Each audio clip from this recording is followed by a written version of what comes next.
Hi, this is Vicki with the 411, and we've got something for our emergency preparedness kit this week that I bet most of you haven't thought about as an emergency preparedness item. Stick with us and see what that is, and one of my favorite things. Hi, this is Vicki with the 411, and welcome back. We are at week 32 of our 52-week emergency preparedness challenge. Thank you so much for doing this challenge with me. I hope that if you haven't subscribed, you will, and share this with your friends and family. Let's get them on this journey together. We are, like I said, working on week 32. So for our food, it says that we need to go back to week 1 and see what our food was, see if we've used any of that food that we might need to replace. Now, in those foods, it said to get 8 cans of tuna or chicken, things like that, that you can put in your food storage. And you can do spam, you could do whatever, some type of, potted meats and stuff. Just have some type of protein in it, meat in a can. So if you've used any of those that you bought week 1, time to restock that up. It also asks for 5 pounds of flour. Now, I put a lot of my flour in these glass jars only because I had them. I had the jars and needed to do something with them. I also will put flour in these bags because they're nice and sturdy. They sit flat on the shelf. You can carry them.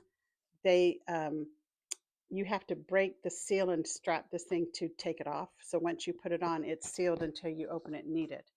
I'll put the link to those in my description. So while I'm on this, I'm going to talk about one of my favorite things. I love this electric jar sealer. That's what I use for this flour. And you just take it and put it on top of your jar with just the lid on it, not the seal. I run mine, I turn it on and it's not very loud, but I run it for 60 seconds and then I turn it off. And then what it does is it seals that jar. That jar is sealed now. You don't hear that punching sound. That way you don't need an ABS packet or an oxygen absorber in there, and your flour is good to go. So I like that. I've used that on a lot of things, and it's a handy dandy little thing to have around. So one of my favorite things. All right, in our household item, this is the thing that I'm sure some of you have not thought about. It says to get 25 pounds of kitty litter. You heard correctly. I said kitty litter. Um, I was reading an article that showed 30 things to do with kitty litter that has nothing to do with having cats in your house.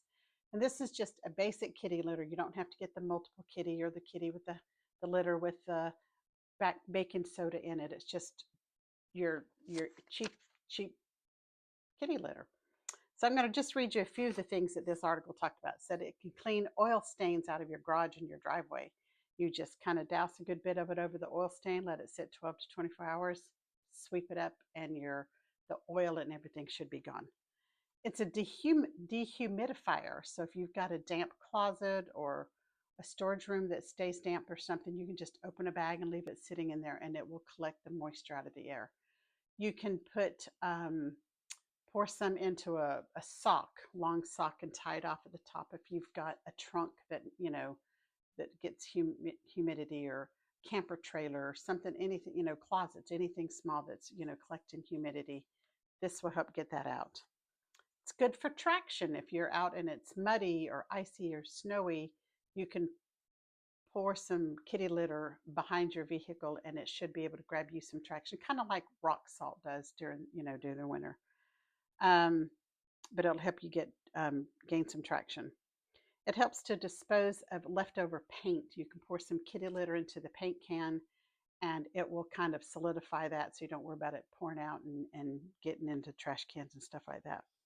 And then we have a Lugaloo in our little camping trailer. And it's a 5-gallon bucket with a toilet seat on it. And you put the plastic bag in there. You can use the biodegradable bag if you need to. Put some kitty litter in the bottom of it. Then if you have to use the Lugaloo in the middle of the night, that kitty litter will just absorb it all up and you just tie it up and throw it away the next day. So those are some interesting things to do with kitty litter. Like I said, I'll have the link to that article in the description.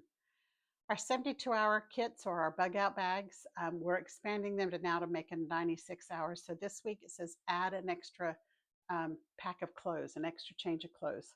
Now I'm probably going to get my little Ziploc bags that I can suck the air out so I can get 2 of them in there because I haven't done that with the first one, but my bag's getting kind of full. But we can make it work. So this week, just add another piece of clothing to that bug out bag.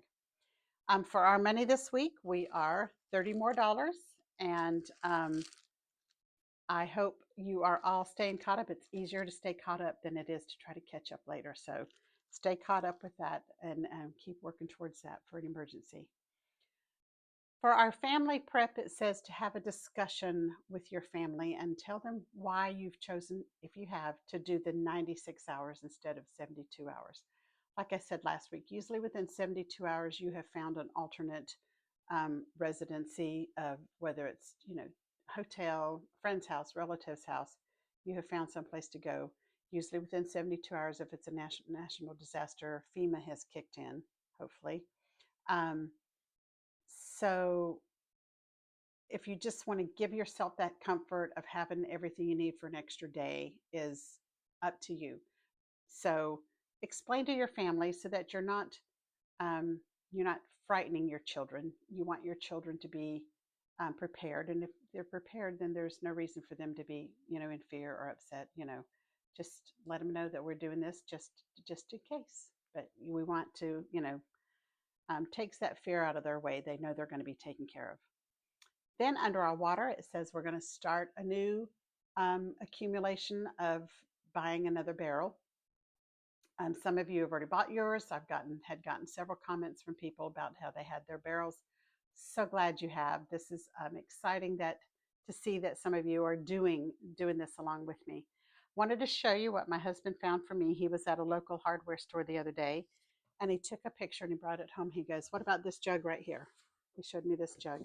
And I'm like, "Well, it looks good." So I called him today and I said, "Pick me up a jug." And he did. And the only difference between this jug and the jugs that I bought a couple of years ago is the color of blue. This one's at 8 milliliter thick. This one's only 7 milliliter thick, but it still has the 2 in the emblem on the little triangle, which means that it is safe for water, food things to go in it. It did not come with a pour spout that screws into the lid, but I have those from the other jugs. I only have 2, so it's just hold on to them. So it fits that as well too there. The big difference is these jugs were 6 of them for $180. So I paid $30 a jug for these. This jug was $9.99 at the local hardware store. So I'm going to ask him next time he's near this hardware store to pick me up some more, because that is quite a buy. And they would still stack easy, they'll stack just fine. And who doesn't want to save 2/3 of your money? So I like the idea of that one. It's just fine. So that's it for today. Thanks for watching. Again, this is Vicki with the 411. Working on this 52-week emergency challenge brings me joy. I enjoy getting the comments that I get from everybody. I enjoy seeing my subscriber numbers go up, and it just brings me joy. So thanks for watching, and we will see you next week. Have a great week.